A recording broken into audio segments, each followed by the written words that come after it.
सूर्य देव ने राशि परिवर्तन किया है और ये आ चुके हैं कन्या राशि के अंदर।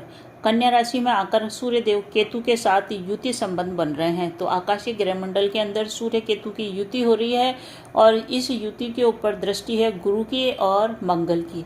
क्या परिणाम देंगे मेष राशि, वृषभ राशि और मिथुन राशि वालों की संपूर्ण चर्चा करेंगे नक्षत्रों के आधार पे।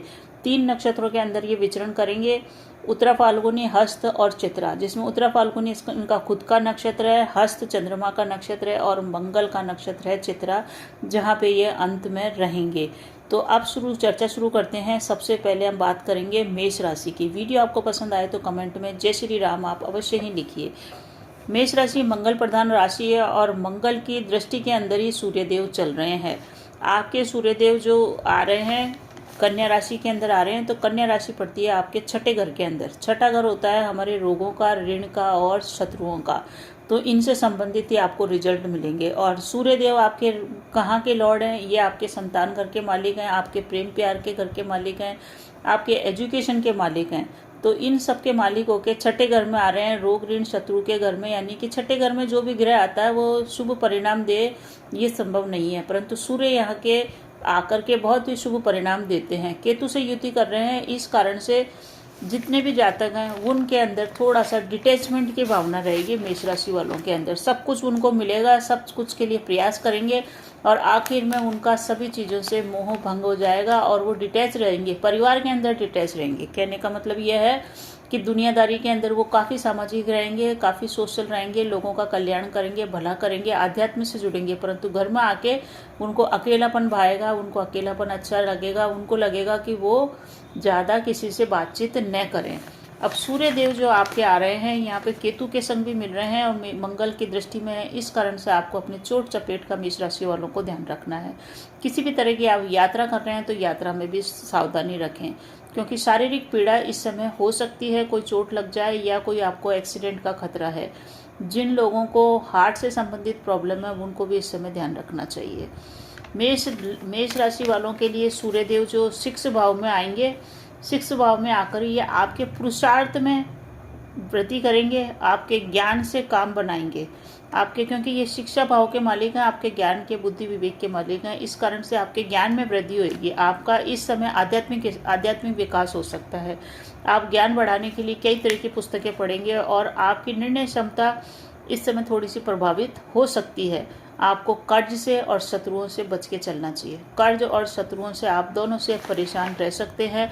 कर्ज को मुक्ति करने के प्रयास हालांकि आप करेंगे, अल्टीमेटली आप अपने शत्रुओं से भी मुक्ति प्राप्त करने का प्रयास करेंगे और शत्रुओं का और कर्ज का पूर्ण रूप से विनाश आप इस गोचर काल में कर देंगे। कागजी कार्यवाही के अंदर आपको बहुत ध्यान रखना पड़ेगा। जितने भी कागज हैं जिनको आप बिना पढ़े साइन बिल्कुल न करें, 10 बार पढ़ें, 2 बार पढ़ें, किसी के एक्सपर्ट की सलाह लेके फिर पढ़ें, क्योंकि इस समय आपके संग धोखाधड़ी होने की संभावना है। कागजों पे साइन या प्रॉपर्टी के कागजों पे साइन बहुत ही ध्यान से करें। धन का लेन देन इस समय आपको बिल्कुल नहीं करना चाहिए। किसी भी प्रकार का धन उधार देने से भी इस समय मेष राशि वालों को बचना चाहिए। केतु के संग सूर्य की युति है, इसके कारण से कुछ सावधानियां तो आपको बरतनी ही पड़ेगी, क्योंकि अगर आपने सावधानी नहीं बरती तो गोचर के बाद आपको लगेगा कि आप अगर ये छोटे छोटे काम कर लेते तो आपके लिए बढ़िया रहता। कोर्ट कचहरी के मामले अगर पहले से चल रहे हैं तो परेशानियां आएगी। हालांकि अंतिम विजय आपकी ही होगी, परंतु उस अंतिम विजय को प्राप्त करने के लिए आपको बहुत अधिक परेशानियां आएगी, बहुत अधिक मानसिक तनाव झेलना पड़ेगा और आपका खर्चा भी इसमें हो सकता है। तो इसलिए कोर्ट कचहरी के मामलों से दूरी बना के चलें, किसी भी तरह के विवाद में पड़ने से दूरी बनाएं। इस समय आपके जितने भी शत्रु होंगे पैदा, वो शत्रु सब पहली बात तो वो पैदा होंगे तो वो अपने लिए ही दुर्भाग्य ला रहे हैं, क्योंकि उनका समूल नाश इस गोचर काल में ही हो जाएगा।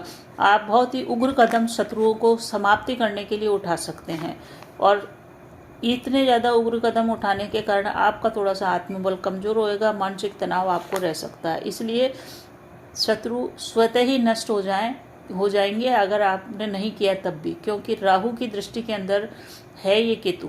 इस कारण से कभी कभी हमारा आत्मबल आपको ऐसा लगेगा कि कमज़ोर सा हो रहा है, कुछ काम की इच्छा नहीं हो, ऐसा भी आपके संग हो सकता है। जो लोग स्टूडेंट्स हैं उनको ज़बरदस्त सफलता कंपटीशन में मिल सकती है, क्योंकि सूर्य छठे घर में आने के बाद कंपटीशन में और शत्रुओं के ऊपर और कॉम्पिटिटर के ऊपर हावी अवश्य ही हो जाता है। इसलिए व्यापार में आपके कोई प्रतिद्वंदी पैदा होंगे तो व्यापारी में भी आप आगे बढ़ेंगे, आपको फ़ायदा होएगा। और कंपटीशन में अगर आप हैं, स्टडी कर रहे हैं, कोई एग्ज़ाम है, तो उसमें भी आपको सक्सेस मिल सकती है। परंतु ये सक्सेस मिलेगी कई तरह के पराक्रम करने के बाद, अधिक मेहनत करने के बाद ही आपको मिलेगी। सूर्य केतु के प्रभाव के कारण सूर्य थोड़ा सा निस्तेज हो जाता है, इसलिए सूर्य को मजबूत करके आपको इस समय चलना पड़ेगा ताकि आपकी निर्णय क्षमता भी एग्जाम में सही रहे। शरीर का निचला हिस्सा भी आपका थोड़ा सा प्रभावित हो सकता है, इस कारण से वहाँ भी आपको ध्यान रखना पड़ेगा। आपको क्या उपाय करने हैं? पहले 2-3 चीज़ों का ध्यान रखना है। एक तो आपको अपने वाणी पे नियंत्रण बना के चलना है, आपको अपने खान पान पे नियंत्रण बना के चलना है। खान पान में आप बिल्कुल भी तला बुला न खाएं, वरना आपको पेट से संबंधित प्रॉब्लम हो सकती है, हार्ट से संबंधित, ब्लड प्रेशर से संबंधित प्रॉब्लम, या शरीर के किसी अंग के अंदर सुन्नपन हो जाए, ऐसी भी परेशानी आपको आ सकती है। इस गोचर काल के उपाय यही है कि आप सूर्य आराधना अवश्य ही करें, सूर्य के आदित्य हृदय सूत्र का पाठ और फिर सूर्य को जल, इस टाइप से प्रक्रिया कीजिए। दूसरा यह है कि अपने पिता का सम्मान कीजिए। सूर्य उदय के बाद सोते हुए नहीं रहें, सूर्य उदय होने से कुछ समय पहले तो कम से कम उठे जाएं ताकि आपको सूर्य का शुभ परिणाम प्राप्त हो सके। इस गोचर काल को और अधिक श्रेष्ठ बनाने के लिए रविवार को नमक का त्याग भी आप कर सकते हैं। दूसरा यह है कि जितना हो सके रविवार को काले और नीले रंग के वस्त्रों से आप बच के चलें। लाल, गुलाबी, पीले, ऑरेंज, इस टाइप के कलर आप पहने, इससे भी आपको फायदा होएगा। तो ये था मेष राशि वालों का राशिफल। अब हम बात करते हैं वृषभ राशि वालों के लिए कैसा रहेगा। वृषभ राशि वालों के सूर्य और केतु की युति हो रही है इनके 5th हाउस के अंदर, और आपके सूर्य लॉर्ड बनते हैं आपके 4th हाउस के। 4th हाउस यानी कि आपके माता के घर, सुख के घर, भूमि भवन वाहन के घर, आपके हृदय के घर, इसके लॉर्ड बन के आपके आ रहे हैं 5th हाउस में। 5th हाउस आपके संतान का है, आपकी शिक्षा का है और आपके प्रेम प्यार का है। तो इस गोचर काल में सबसे बड़ी सावधानी जो रखनी है वो रखनी है गर्भवती महिलाओं को, क्योंकि सूर्यदेव गर्भ को कई बार जला भी देते हैं। इस कारण से गर्भवती महिलाओं को पूर्ण रूप से सावधानी के साथ साथ किसी भी प्रकार के रिस्क भी नहीं लेनी है, डॉक्टरी परामर्श में रहना है। छोटी सी भी परेशानी आपको गर्भकाल में हो तो आप तुरंत डॉक्टर से सलाह लें। जो लोग लव एंड रिलेशनशिप में से चल रहे हैं, वहाँ भी सूर्यदेव का प्रेम प्यार के घर में आने के कारण थोड़ा सा लव एंड रिलेशनशिप आपका परेशानी भरा हो सकता है। आपके लिए ये थोड़ा सा नकारात्मक परिणाम दे सकता है। हालांकि धन की दृष्टि से ये गोचर अच्छा रहेगा, आपके पास सुख समृद्धि आएगी, क्योंकि सूर्य और केतु दोनों मिलकर के धन भाव को देख रहे हैं। जितने ज़्यादा ग्रह धन भाव को आय भाव को देखते हैं तो आय में वृद्धि तो आपकी हो ही जाएगी। आपकी आर्थिक स्थिति को ये मजबूती अवश्य ही देंगे, परंतु आपको संतान से संबंधित प्रॉब्लम हो सकती है, संतान की आपको चिंता हो सकती है, संतान के स्वास्थ्य की विशेषकर चिंता होगी आपको। अगर आपकी संतान दूर है तो आप संतान के बारे में काफ़ी चिंतित रहेंगे। इस समय बहुत सारी वृषभ राशि की महिलाएं और पुरुष दोनों ही, विशेष करके महिलाएं इस समय अपने संतान के बारे में अधिक सोचेगी। वो सोचेगी कि उसकी संतान उसकी जैसे बने, उसके जैसे प्रोफेशन में आए, वो उसने जो मुकाम हासिल नहीं किया वो हासिल करे, या उसने जो मुकाम हासिल कर लिया वैसा ही उसी प्रोफेशन में उसकी संतान जाए। इस तरह का हो सकता है। इस समय आपको, क्योंकि माता का घर का लॉर्ड है आपके, इस कारण से आपकी माता का स्वास्थ्य थोड़ा सा नरम इस समय रह सकता है। जो लोग आध्यात्मिक विकास करना चाहते हैं, साधना में जाना चाहते हैं, कुछ ज्योतिष की किताबें पढ़ना चाहते हैं या गहन अध्ययन करना चाहते हैं, रिसर्च में जाना चाहते हैं, उन लोगों के लिए, सबके लिए ये गोचर बहुत ही शानदार परिणाम देके जाएगा। जो रिसर्च के स्टूडेंट्स हैं उनके लिए भी बढ़िया रहेगा, और जो लोग सामान्य विद्यार्थी है, हायर एजुकेशन कर रहे हैं, कॉलेज में पढ़ रहे हैं, उन लोगों का मन पढ़ाई के अलावा सब जगह लगेगा। बस पढ़ाई में उनकी एकाग्रता बैठ नहीं पाएगी, पढ़ाई के अलावा सारी बातें उनसे करवा लो, उनमें सब में उनका मन लगेगा। वृषभ राशि वालों के लिए सुख भाव के ये स्वामी बनते हैं सूर्यदेव, और केतु के साथ युति कर रहे हैं। इस कारण से अगर आप जितना हो सके, केतु क्या है कि बिना सिर का एक है प्राणी, तो वो अपने इंट्यूशन से सोचता है, वो देखता नहीं है। इस कारण से अगर आप बिना स्वार्थ के, बिना लालच के अगर आप काम करते हैं, चाहे आप कार्य क्षेत्र में हो, चाहे आप समाज सेवा में हो, चाहे आप घर में हो, बिना निस्वार्थ भाव के सेवा भाव से आपने काम किया, तो ये गोचर आपको वो चीज़ें देके जाएगा जो आपने सोची भी नहीं थी। बस बात यह है कि आपको सफल बनना है, अपनी निर्णय क्षमता को कमजोर नहीं करना है, अपने आप को लालच में नहीं फंसाना, किसी भी प्रकार के प्रलोभन में जैसे ही आप फंसे किसी भी प्रकार के लालच में आप फंसे तो ये गोचर नकारात्मक परिणाम देने में पीछे नहीं आएगा। संबंधों के मामले में विशेष सावधानी रखनी है आपको, अपने रिलेशनशिप के अंदर, अपने वैवाहिक जीवन के अंदर सावधानी रखनी है। गर्भ धारण जो लोग करना चाहते हैं, जो दंपति गर्भ की स्थापना करना चाहते हैं, धारण करना चाहते हैं, उनको प्रॉब्लम का सामना इस गोचर काल में होएगा। वो हो सकता है कि उनके गर्भ की स्थापना या गर्भधारण न हो। आध्यात्मिक उन्नति के लिए अच्छा है क्योंकि केतु इसी का ही कारक है। स्टूडेंट्स को अधिक प्रयास से सफलता मिलेगी। अब क्या उपाय करने चाहिए? वृषभ राशि वालों को 4-5 उपायों की चर्चा कर रही हूँ मैं, सभी उपाय आप कीजिए। पहला तो है पिता का सम्मान कीजिए। दूसरा, पिता का सम्मान के साथ साथ सूर्य के आदित्य हृदय सूत्र का पाठ करना और सूर्य को जल देना। दूसरा यह है, जितना हो सके निस्वार्थ भाव से रहें, आप डिटैच रहें, सब चीज़ों से डिटैच रहेंगे, निस्वार्थ भाव से रहेंगे तो वो सब चीज़ें आपको प्राप्त होगी जिनकी आपने चाह रखी है। तीसरा यह है कि आपको सूर्य उदय के पहले ही उठ जाना है, क्योंकि सूर्य उदय होने के बाद आप उठते हैं तो सूर्य आपका ऑटोमेटिकली कमज़ोर हो जाएगा, फिर आप कितना भी आदित्य हृदय सूत्र का पाठ कीजिए। तो इन उपायों को करके, साथ ही साथ एक उपाय और कीजिए आप, अगर संभव हो तो रविवार को नमक का सेवन न करें और रविवार को काले और नीले रंग के वस्त्रों का चयन बिल्कुल न करें। तो ये था राशिफल। अच्छा लगे तो लाइक शेयर सब्सक्राइब अवश्य कीजिएगा। धन्यवाद।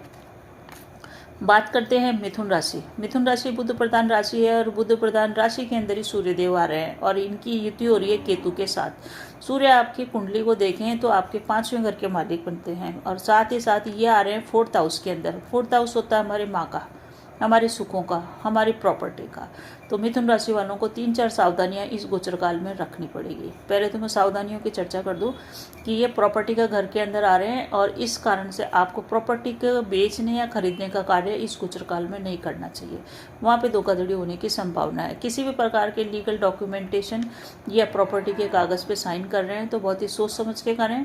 हो सके तो उसे आप थोड़ा सा किसी एक्सपर्ट की सलाह लेके ही साइन करें, क्योंकि प्रॉपर्टी से संबंधित तो धोखाधड़ी आपके संग हो जाए, आपके संग प्रॉपर्टी छिन जाए, ऐसा योग बना हुआ है। आपको प्रॉपर्टी को बनाने के लिए, जो भी प्रॉपर्टी आपके पास है उसको स्थिर रखने के लिए प्रॉपर्टी को खरीद बेच इस समय नहीं करनी चाहिए। आपको अपने खुद के स्वास्थ्य का विशेष ध्यान रखना चाहिए, क्योंकि जो 4th हाउस है ये हमारे हार्ट का भी है। तो हार्ट में अगर जिन लोगों को पहले से ही प्रॉब्लम है, उनके हार्ट में प्रॉब्लम आ सकती है, उनकी नसों में जमाव हो सकता है किसी चीज़ का, इसलिए उनको अपने हार्ट का ध्यान रखना है। दूसरा ध्यान रखना है, अपने ब्लड प्रेशर का भी ध्यान रखना है। खान पान पे नियंत्रण बना के चलना, जितना हो सके आप घर का खाएं, सात्विक खाएं और तले भुने चीज़ों से आप बच के चलें। पिता का इस गोचर काल में आप सम्मान करें, क्योंकि पिता के कारक ही बनते हैं सूर्यदेव। इस गोचर काल में मिथुन राशि वाले परिवार से दूर जा सकते हैं, परिजनों से दूरी इनकी बन सकती है, वैचारिक दूरी बन सकती है। एक ही घर में रहते हैं तो वैचारिक दूरी बन सकती है। परिजनों के साथ वाद विवाद और कलह की स्थितियां निर्मित हो सकती है। इस कारण से परिवार का माहौल थोड़ा सा तनावपूर्ण बने, ऐसा भी संभावना बनी हुई है। आपको अपने घर का माहौल मिठास भरा रखना चाहिए, इसलिए अपने रिश्तों का सम्मान करें। परिवार में हैं तो माता पिता का सम्मान करें। इस समय आपके सूर्य और केतु की युति के कारण आपकी माता का स्वास्थ्य खराब हो सकता है, आपके पिता का स्वास्थ्य भी खराब हो सकता है। अगर उनकी आयु अधिक है तो आप उनके स्वास्थ्य की पूर्ण रूप से देखभाल करें। यात्रा इस गोचर काल में आपकी हो जाएगी, बहुत अधिक यात्राएं इस गोचर काल में हो सकती है और वो सभी यात्राएं आपको लगेगा अनावश्यक है, व्यर्थ की है और उसमें खर्चा भी आपका हो जाएगा। साथ ही साथ यात्रा में परेशानी के साथ साथ आपको यात्रा में सावधानी भी रखनी पड़ेगी। आप खुद व्हीकल ड्राइव कर रहे हैं तो आपको सावधानी रखें। मिथुन राशि वालों के लिए सूर्य केतु का जो ये योग बन रहा है ये थोड़ा सा प्रॉब्लमेटिक बनेगा। इससे बचने के लिए आपको उपाय भी अवश्य ही करने पड़ेंगे। सूर्य की केतु के साथ युति हो रही है, परंतु गुरु देख रहा है, इस कारण से आपको थोड़ी सी राहत मिल जाएगी, परंतु फिर भी सांस से संबंधित, श्वसन से संबंधित, हृदय से संबंधित मामलों में आपको बहुत सचेत रहना पड़ेगा।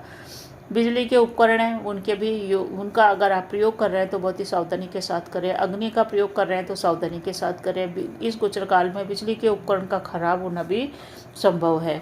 तो ये था मिथुन राशि वालों का सूर्य के गोचर का प्रभाव। क्या उपाय करके थोड़ा सा राहत इस गोचर काल में आपको मिल जाएगी। पहला तो उपाय यही है कि आप सूर्य के उगने से पहले ही उठ जाएं। दूसरा यह है कि सूर्य अस्त के बाद न सोएं, सूर्य उदय के बाद न सोएं, सूर्य अस्त के समय न सोएं। तीसरा यह है कि रविवार को नमक का त्याग आप बिल्कुल कर दीजिए, बिल्कुल ना खाइए नमक, तभी आपका स्वास्थ्य सही रहेगा। खान पान पर नियंत्रण बना के रखें, तला भुना न खाएं। सूर्य के आदित्य हृदय सूत्र का पाठ करना, पिता का सम्मान करना, दोनों इस गोचर काल में बेहद जरूरी उपाय हैं जो आप अवश्य करें। कैसा लगा आपको वीडियो पसंद आ रहा है तो लाइक शेयर सब्सक्राइब कीजिए, और आपके जीवन से आप कोरिलेट कर पाएँ तो इसको आप अवश्य ही कमेंट करके बताएं। धन्यवाद।